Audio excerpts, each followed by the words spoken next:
Hello, welcome to study circle. अगर आप BPSC teaching recruitment exam की तैयारी कर रहे हैं तो आप एससीईआरटी के इंपॉर्टेंस को जानते हैं। तो इसी सीरीज में आज हम लोग क्लास 6 स्टैंडर्ड हिस्ट्री चैप्टर 5 प्रारंभिक शहर और प्रथम नगरीकरण को पढ़ेंगे। तो अगर आप इस चैनल में नए हैं तो चैनल को सब्सक्राइब कर लीजिए। वीडियो पसंद आता है तो इसे लाइक करें, शेयर करें और कमेंट करें कि आपको ये वीडियो कैसा लगा। हमें सपोर्ट करने के लिए चैनल को जरूर से जरूर सब्सक्राइब करें।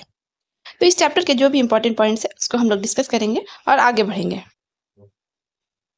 तो सबसे पहले जो है एक यहाँ पे एक मैप दिया हुआ है। तो मैप जो है इतना क्लियर नहीं है इसलिए उसको हम लोग छोड़ देते हैं। अब यहाँ पे आगे पढ़ते हैं हम लोग। सबसे पहले जो है उसमें क्वेश्चन है कि धातु युग क्या है। तो नवपाषाण काल के बाद धातु युग का आरंभ हुआ। नवपाषाण काल के बारे में हम लोग चैप्टर 4 में ऑलरेडी पढ़ चुके हैं। उसका वीडियो ऑलरेडी चैनल में पब्लिश किया जा चुका है। आप उसे जाके देख सकते हैं, प्लेलिस्ट में दिया हुआ है। तो नवपाषाण काल के बाद हम लोग जो धातु युग है उसके बारे में पढ़े हैं। तो क्या है कि धातु युग जिसमें मानव ने जो है धातु का इस्तेमाल शुरू किया।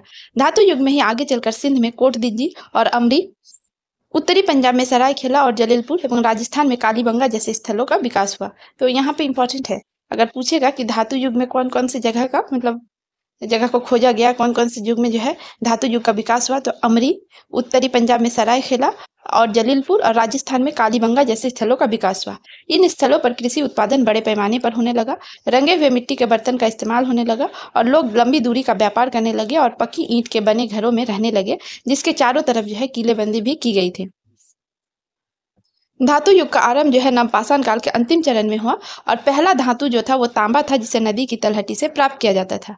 इस समय भारत के पश्चिमोत्तर क्षेत्र में कई ग्रामीण संस्कृति उदित हुई और इन संस्कृतियों के जो लोग थे बड़े पैमाने पर कृषि उत्पादन करने लगे थे। आप जो है पिछले चैप्टर्स में हम लोग खेती के शुरुआत की परिस्थितियों से परिचित ऑलरेडी हो चुके हैं। तो ये संस्कृतियां जो थी अपनी विशिष्ट मिट्टी के बर्तन के लिए भी प्रसिद्ध थी और इस समय की बस्तियां आमतौर पर छोटी होती थी और इनमें बड़े आकार की बस्तियां नहीं के बराबर थी और इन संस्कृतियों से जुड़ी कृषि, पशुपालन तथा शिल्प के भी साक्ष्य मिले हैं। तो मानव संस्कृति जो है वो सभ्य अवस्था में कैसे प्रवेश करती है। तो किसी भी क्षेत्र की संस्कृति को सभ्य अवस्था में प्रवेश करने के लिए कुछ मापदंडों को पूरा करना होता है। जैसे वह क्षेत्र जो है शहर में तब्दील हो गया हो या लेखन कला विकसित हो गई हो, शहरी आबादी के पालन पोषण के लिए ग्रामीण क्षेत्रों से जरूरी चीजों की पूर्ति होती हो और लंबी दूरी का व्यापार होता हो, कारीगरी, कलाकारी तथा विज्ञान आदि का विकास हो गया हो।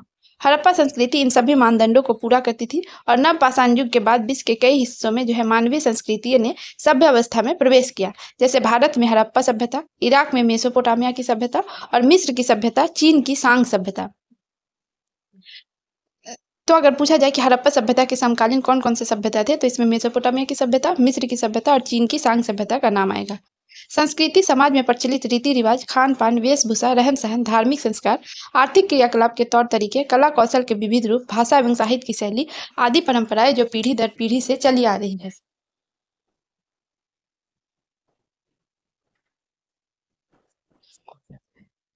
उसे ही संस्कृति कहते हैं। और इस प्रकार संस्कृति से तात्पर्य व्यक्ति के परिष्कृत व्यवहार से है, जिसे समाज द्वारा सीखा जाता है एवं इसका हस्तांतरण एक पीढ़ी से दूसरी पीढ़ी तक होता रहता है।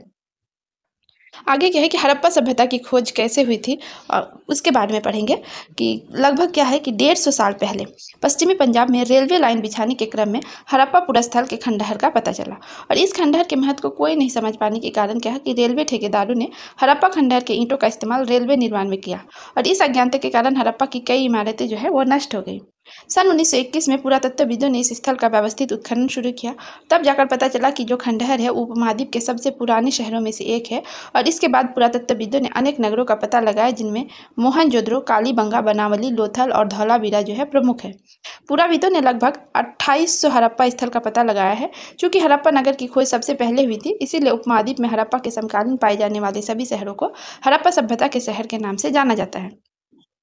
इन सभी स्थलों से पुरातत्वविदों को अनेक महत्वपूर्ण वस्तुएं मिली है, जैसे मुहरे, मनके, माप तौल के बाट, कांसे के बने उपकरण, मिट्टी के बने बर्तन जिन पर काले रंग के चित्र बने होते थे और इन स्थलों से जो है मूर्तियां भी मिली है। तो यहाँ पे यह बहुत इंपॉर्टेंट है कि वहाँ से क्या क्या मिला था।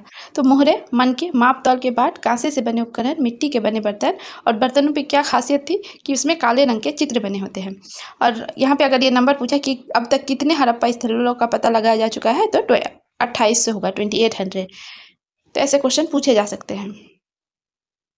मैप जो है बहुत इंपॉर्टेंट है, लेकिन ये इतना क्लियर नहीं है इसलिए मैं आपको बता नहीं पा रही हूँ।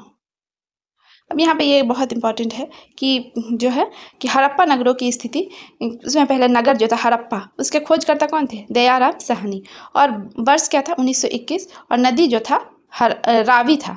वही मोहनजोदड़ो कौन थे? वो राखाल दास बनर्जी। और उसका जो वर्ष था वो क्या था? 1922। और ये सिंधु नदी के तट पे इसको खोजा गया था। कालीबंगा का जो खोज करते थे वो थे ब्रजवासी लाल। कालीबंगा मतलब काला और ये लाल, दोनों ही कलर के इस पे, तो आप इसको याद रख सकते हैं। और इसका मतलब इस स्थल का खोज 1961 ईस्वी में घग्गर नदी के किनारे हुई थी। लोथल के खोजकर्ता रंगनाथ राव थे। और इसकी जो खोजने का वर्ष था वो 1954 था। इसे भोगवा नदी के तट पर स्थित है ये।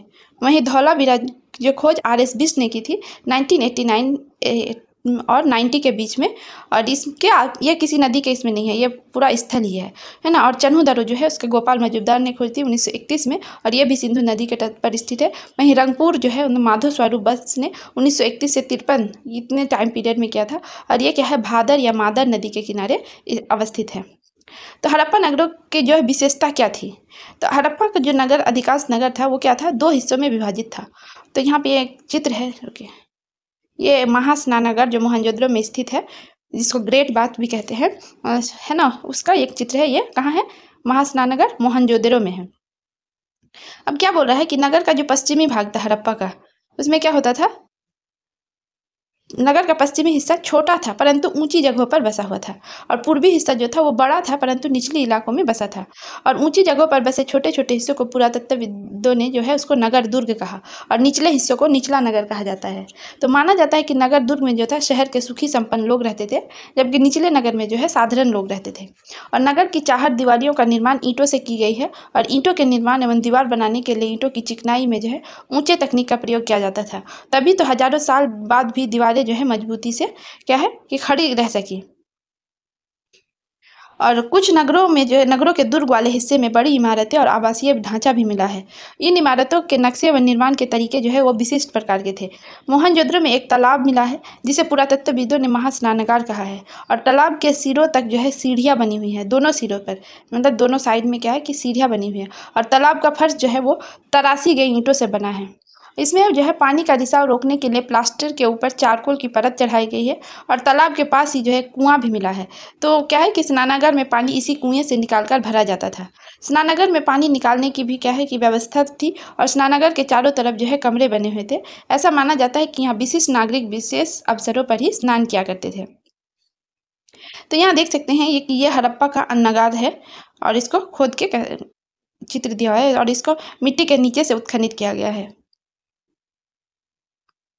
मोहनजोदड़ो, हड़प्पा, कालीबंगा और लोथल में एक समान विशेषताओं वाली संरचनाएं मिली है, और इन संरचनाओं को अन्नगार या कोठार के रूप में पहचाना गया है।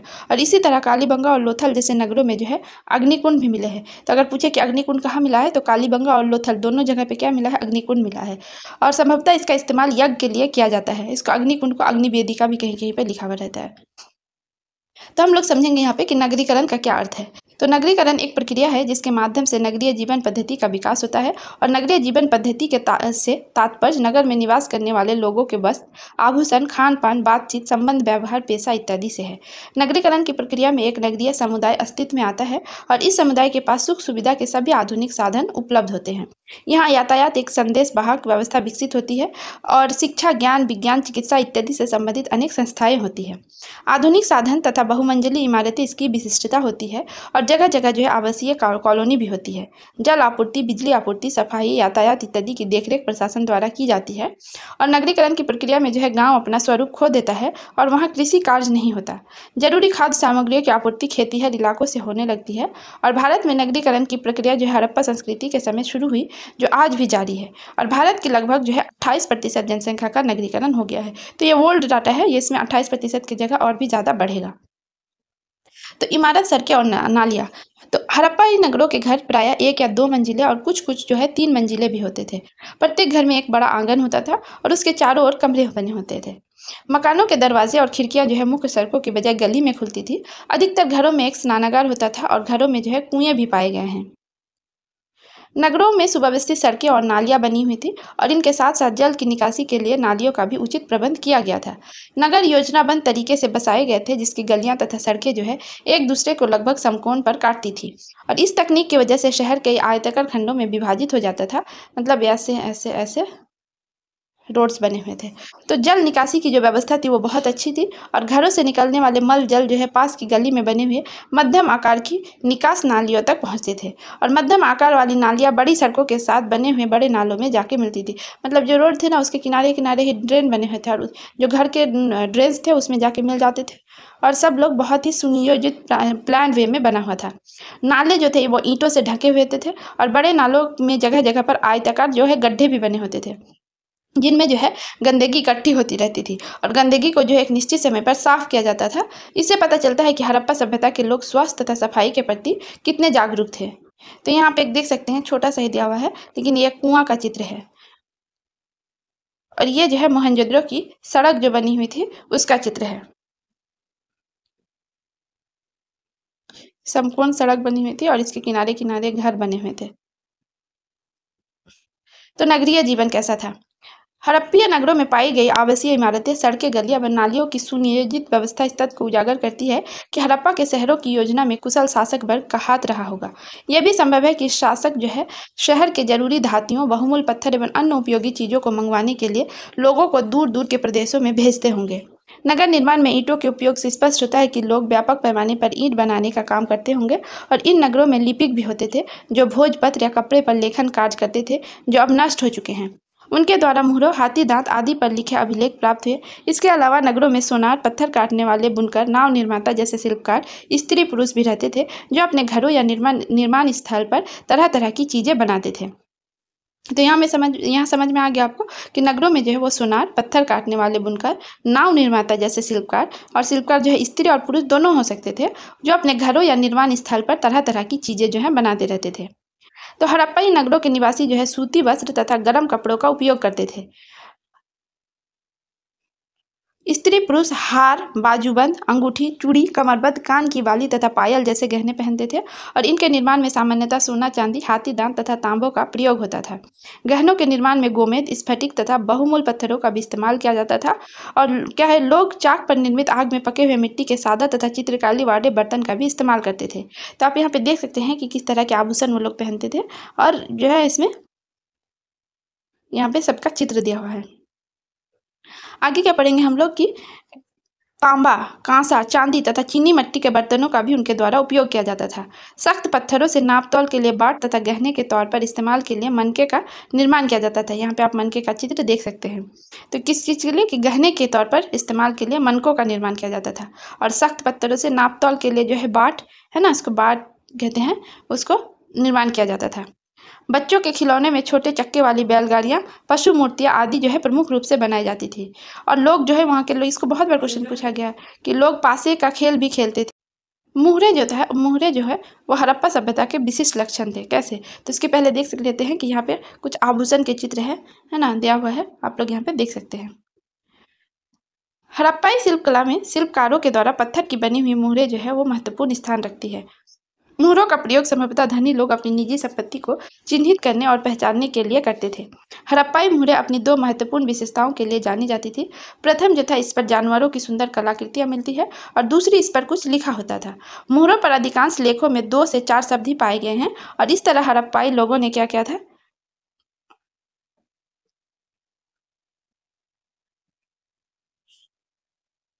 तो इस तरह हड़प्पाई लोगों ने जो है कि हड़प्पाई मुहर का इस्तेमाल किया था। तो यहाँ पे जो कुछ मुहर के चित्र दिए हुए हैं उसमें देख सकते हैं कि इसमें बैल का और इसमें हाथी, इसमें सिंह और गेंडा का जो है चित्र बना हुआ है। तो हड़प्पाई लोगों का आर्थिक जीवन कैसा था? तो हड़प्पाई नगर जो है वो गाँव से घिरा होता था और गाँव के लोग ही शहर में रहने वाले लोगों के लिए खाने का सामान उपलब्ध कराते थे, ठीक वैसे ही जैसे आज के शहरों की खाद्य सामग्री जो है गाँव वाले उपलब्ध कराते हैं। हड़प्पाई लोग गेहूँ, जौ, मटर, धान, तिल और सरसों से परिचित थे और खेती जमीन को खोदकर तथा हल से भी की जाती थी। सिंचाई कुओं एवं नदियों पर बांध बनाकर की जाती थी और खेती के अलावा हड़प्पाई लोग जो थे वो पशुपालन भी करते थे। गाय, भैंस, भेड़ और बकरियां मुख्य पालतू पशु थे। भोजन प्राप्त करने के अन्य साधन के रूप में खाद्य संग्रहण एवं शिकार भी चलता रहा। हड़प्पा संस्कृति में जो है व्यापार का बड़ा महत्व था और यह व्यापार हड़प्पा सभ्यता के भीतरी एवं बाहरी क्षेत्र से भी होता था। लेकिन वस्तुओं के निर्माण के लिए आवश्यक कच्चे माल की उपलब्धता हड़प्पाई नगरों में अपर्याप्त थी। इसीलिए हड़प्पाई सभ्यता के लोग जो थे वो राजस्थान जो है खेतरी से तांबा, कर्नाटक कोलार से सोना, अफगानिस्तान एवं ईरान से चांदी और अफगानिस्तान के बदख्शां से बैदुर मनी जिसे लैपिस लाजुली कहते हैं और मध्य एशिया से फिरोजा, गुजरात से समुद्री उत्पाद, जम्मू से लकड़ी जो है आदि प्राप्त करते थे। तो ये जो है बहुत बहुत इंपॉर्टेंट है कि आपको याद रखना है कि कहाँ से क्या आता था। तो ये लोग हड़प्पाई सभ्यता के लोग क्या करते हैं, राजस्थान के खेतरी से क्या करते थे, तांबा कलेक्ट इकट्ठा करते थे या फिर मंगाते थे और कर्नाटक के कोलार से सोना, अफगानिस्तान एवं ईरान से चांदी और अफगानिस्तान के बदख्शां नामक जगह से क्या करते थे, बैदुर मनी या फिर लैपिस लाजुली जो है मंगाते थे और मध्य एशिया जो था उससे क्या, फिरोजा और गुजरात से जो है, फिरोजा को शायद रूबी कहते हैं और गुजरात से शायद समुद्री उत्पाद यानी कि जो मतलब सीप ये सब वगैरह जो थे वो समुद्री उत्पाद मंगाते थे और जम्मू से जो है वो लकड़ी आदि प्राप्त करते थे। और मेसोपोटामियाई अभिलेखों में मेलुहा की चर्चा मिलती है और मेलुहा जो है सिंधु क्षेत्र का ही प्राचीन नाम है। इससे स्पष्ट होता है कि हड़प्पा सभ्यता का व्यापारिक संबंध जो है वो मेसोपोटामियाई सभ्यता से है। अगर अब नगर वासियों का धार्मिक जीवन जो है वो कैसा था, तो हड़प्पाई लोग जो थे वो धरती की उर्वरता को देवी समझते थे और उनमें मातृ देवी की पूजा का खूब प्रचलन था। हड़प्पा में पकी हुई मिट्टी की स्त्री की मूर्तियां जो है भारी संख्या में मिली है और एक मुहर पर पुरुष देवता का भी चित्र मिला है। चित्रित देवता का संबंध जो है पशुपति महादेव से स्थापित किया गया है और इसी तरह जो है हड़प्पा वासी वृक्ष और पशु की पूजा करते थे। उनके बीच जो है एक सींग वाले जानवर जो गेंडा हो सकता है उसका विशेष महत्व था और उसके बाद जो है कुबड़ वाला सांड महत्वपूर्ण स्थान रखता था। हालांकि मातृ देवी, पुरुष देवता अथवा पशु पूजा के अतिरिक्त किसी मंदिर का साक्ष्य हड़प्पा सभ्यता में नहीं मिला है। हड़प्पाई लोग संभवतः भूत प्रेत और जादू टोना में विश्वास करते थे। तो ये भी क्वेश्चन में पूछा है कि हड़प्पा के लोग मतलब भूत प्रेत और जादू टोना में विश्वास करते हैं। इसको थोड़ा असर्शन रीजन टाइप में करके पूछा गया है। किसकी पूजा करते थे, तो मातृ देवी और पुरुष देवता की पूजा करते थे, पशु पूजा भी करते थे लोग, है ना। और कुबर वाला सांड जो है इसका एविडेंस मिला है, जानवर में गेंडा का, है ना। तो ये सब पूछा जाता है। अच्छा, यहाँ पे एक चित्र दिया हुआ है और इसमें एक पशुपति की मुहर है। तो यहाँ पे है ना कि ये लोग क्या करते थे, भूत प्रेत और जादू टोना पर विश्वास करते थे।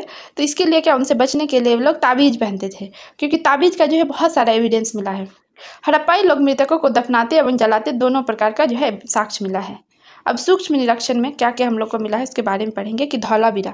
धौलावीरा जो है गुजरात के उत्तर पश्चिम कोने में बसा हुआ था। तो अगर लोकेशन पूछ लिया जाए तो इसमें है कि गुजरात के उत्तर पश्चिम कोने में बसा था। धौलावीरा हड़प्पाई शहरों के दो कारणों से जो है महत्वपूर्ण स्थान रखता है। प्रथम जो है संपूर्ण शहर 3 भागों में बटा हुआ था। पहला गढ़ी, मध्य नगर और निचला नगर। तो धौलावीरा में क्या खासियत है कि इसका शहर जो है 3 भाग में बटा हुआ था और बाकी के जो शहर है वो सब 2 भाग में है। इसमें जो है गढ़ी और मध्य नगर की अपनी अपनी किलेबंदी थी, जबकि निचला नगर किलाबंद नहीं था। गढ़ी और मध्य नगर किलाबंद होते हुए भी आपस में जुड़े हुए थे और गढ़ी और मध्य नगर में जो है खूब चौड़ा और खुला मैदान बना हुआ था। ऐसा लगता है कि यह खुला मैदान जो है राजकीय, सामाजिक, धार्मिक सभाओं, उत्सवों या समारोहों के लिए इस्तेमाल किया जाता होगा। दूसरे, यहाँ से एक ऐसे शिलालेख की प्राप्ति हुई है जिस पर बड़े अक्षर अंकित किए गए हैं और प्रत्येक अक्षर को दूध जैसे सफ़ेद पत्थर के टुकड़ों को मिलाकर धातु या स्फटिक जैसे चूर्ण की लय से बनाया गया है। अब पढ़ेंगे हम लोग लोथल के बारे में। तो लोथल जो है खंबात की खाड़ी के निकट जो है अहमदनगर से 80 किलोमीटर दूरी पर स्थित एक हड़प्पाई नगर है। तो कहाँ, ये खंबात की खाड़ी के निकट है और शहर की किलेबंदी की गई थी। किले के भीतरी निजी और सार्वजनिक दोनों प्रकार के घर थे। तो यहाँ पे जो खासियत थी कि यहाँ पे गोदाम, मनके और फारस की खाड़ी की मोहरें जो है यहाँ से पाई गई है। लेकिन लोथल जो है हड़प्पाई सभ्यता में इसलिए महत्वपूर्ण स्थान रखता है, मतलब जो सबसे खास बात है लोथल की, कि वहाँ से एक बंदरगाह के जो है क्या मिले हैं, साक्ष्य मिले हैं। और क्योंकि यहाँ से जो है जलीय मार्ग से व्यापार भी किया जाता था, है ना। डॉकयार्ड या फिर पोर्ट टाउन कहते हैं वहाँ पे। तो ये लोथल के जो है बंदरगाह का एक चित्र यहाँ पे दिया हुआ है। आगे हम लोग पढ़ते हैं कि हड़प्पा सभ्यता का अंत कैसे हुआ। ये भी एक क्या है कि रहस्य। तो लगभग 1700 ईस्वी पूर्व में हड़प्पा सभ्यता का ह्रास होने लगा था और हड़प्पा सभ्यता का अंत क्यों और कैसे हुआ ये अभी तक मालूम नहीं है, लेकिन इसके लिए बहुत सारी थ्योरीज है। हड़प्पा सभ्यता के विनाश के लिए विद्वानों ने बहुत से कारण बताए हैं, जैसे बाढ़ ने शहर को डुबा दिया या फिर भूमि में नमक की मात्रा एवं बंजरता बढ़ गई और बाहरी लोगों ने हड़प्पा वासी पर हमला कर उन्हें समाप्त कर दिया। तो इसी तरह यह भी कहा गया है कि वातावरण में जो है भौतिक, रासायनिक परिवर्तन एवं पारिस्थितिक पारिस्थितिकी तंत्र में बदलाव हुए, जिसके लोग सैंधव सभ्यता के स्थलों से दूर जाने के लिए विवश हो गए। हड़प्पा संस्कृति के बारे में कहा जाता है कि सभ्यता के बड़े-बड़े तत्व का ह्रास जरूर हुआ, लेकिन हड़प्पा संस्कृति के बहुत से तत्वों की निरंतरता आगे विकसित होने वाली ताम्रपाषाणिक संस्कृति में बनी रही। और ये संस्कृति जो है राजस्थान में, ये बहुत इंपॉर्टेंट है, पूछा जाता है कि आहार संस्कृति कहाँ है, तो राजस्थान में आहार संस्कृति, मध्य प्रदेश में मालवा संस्कृति और महाराष्ट्र में इनाम गांव एवं जोरबे संस्कृति के नाम से जानी गई। मतलब जो है ना कि बहुत सारा तत्व जो है कि बहुत सारा चीज़ तो खत्म हो गया, लेकिन बहुत सारा चीज़ जो अवशेष बच गया और उसमें कुछ नया आ गया, मतलब जो ताम्रपाषाणिक जो संस्कृति है उसमें भी वो सब आ गया, इंक्लूड हो गया, तो उसको क्या है, संस्कृति का नाम दिया गया है। तो उसमें जो राजस्थान का है उसमें से सबसे पहले जो है जोरबे आता है, और सॉरी राजस्थान में क्या आता है, आहार संस्कृति, क्या आहार संस्कृति, और मध्य प्रदेश में मालवा, महाराष्ट्र में दो है जिसमें एक इनाम गांव और जोरबे संस्कृति है। और आज भी जो है हम लोग मातृ देवी की पूजा, धार्मिक क्रियाकलाप करते हैं, जिसकी शुरुआत जो है हड़प्पा संस्कृति में ही हुई थी। तो अब इसके जो चैप्टर के जो क्वेश्चन आंसर है उसको हम लोग करेंगे कि निम्नलिखित में जो है कौन हड़प्पा कालीन स्थल नहीं है। तो इसका क्वेश्चन आंसर जो है बहुत आसान है, हस्तिनापुर। और किस शहर से बंदरगाह के अवशेष मिले हैं, तो लोथल। निम्न में से कौन हड़प्पा सभ्यता की विशेषता नहीं है, तो शहरी जीवन, ग्रामीण जीवन, विदेशों के साथ व्यापार, सुनियोजित नगर निर्माण। तो इसका आंसर क्या होगा, इसका आंसर क्या होगा, ग्रामीण जीवन। और हड़प्पा सभ्यता की खोज किस वर्ष हुई थी, 1921 में। और यहाँ पे है कि महास्नानगर किस नगर से प्राप्त हुआ था, तो इसका आंसर क्या होगा, ये बहुत इजी क्वेश्चन है, ये मोहनजोदड़ो से। अब हम लोग पहले बोले थे कि कहाँ से क्या मंगाया जाता है, इसका क्वेश्चन पूछा जाता है। तो यहाँ पे है कि सोना है, सोना कहाँ से मंगाया जाता है, कर्नाटक के कोलार से। और फिरोजा जो है हम लोग कहाँ पढ़े, मध्य एशिया से। और चांदी जो है ईरान से मंगाया जाता था, और सीपियाँ जो है वो गुजरात से।